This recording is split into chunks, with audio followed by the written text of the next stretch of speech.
появилась вообще идея выйти, и выйти именно от имени Порошенко, потому что Порошенко часто такой герой в ваших делах. Наш любимый президент. Скорее, это пародия на президента суверенной страны. Вот. И он периодически заявляет о том, что он хочет вступить в НАТО. И заявляет о том, что его там очень ждут с распростертыми объятиями. Ну и мы решили выяснить, действительно ли это так. Поэтому, в общем-то, этот звонок и произошел.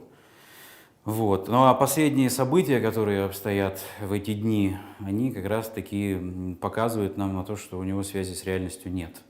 То, что он хочет провести референдум, при этом не понимает, что одного референдума вообще недостаточно для того, чтобы вступить в эту организацию.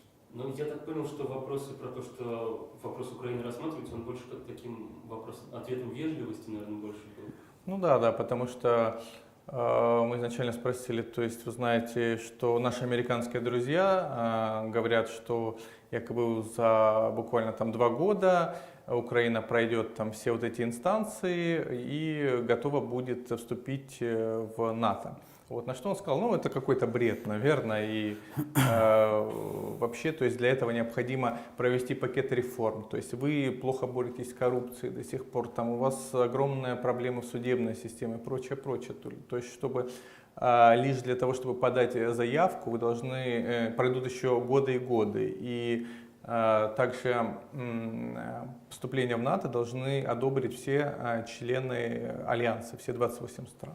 Он как-то так, он в принципе был дипломатичен, он же не скажет украинскому президенту, ты что, сумасшедший, что ты говоришь, какое вступление в НАТО. Поэтому он так, в общем, дипломатично сказал, что, ну как бы ждите, работайте над этим. Легко ли от его имени общаться? Да уже просто. Мы не просто общаемся от его имени, а мы просто управляем внешней политикой Украины от его имени. И это не первый такой звонок. На самом деле мы проводили телефонные разговоры со многими главами государств от его имени, и какие-то дипломатические письма рассылались нами. И что самое интересное, это настоящий Порошенко, как правило, эти звонки не совершает сам, приходится делать все за него. И я скажу, что мы, наверное, если бы занимали определенные посты в руководстве Украины, то я думаю, это было бы гораздо эффективнее, чем то руководство, которое сейчас стоит у этой страны и ведет его к гибели. Он нас сам провоцирует. Все время выкладывает в интернете, там какие-то у себя на сайте, что он тому-то позвонил, тому-то, там какие-то переговоры у него с автоответчиком Трампа, у него переговоры. Вот, то есть поэтому и как бы нам хочется действительно провести реальные переговоры. На самом деле, вот то, что мы поняли, исходя из наших разговоров, у него дипломатических отношений как таковых ни с одним главой государств нету.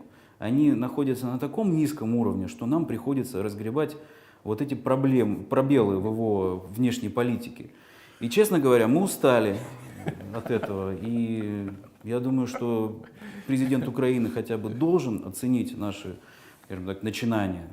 Нам бутылочку пришлет, наверное, свои там настоечки или что он там пьет, горилку.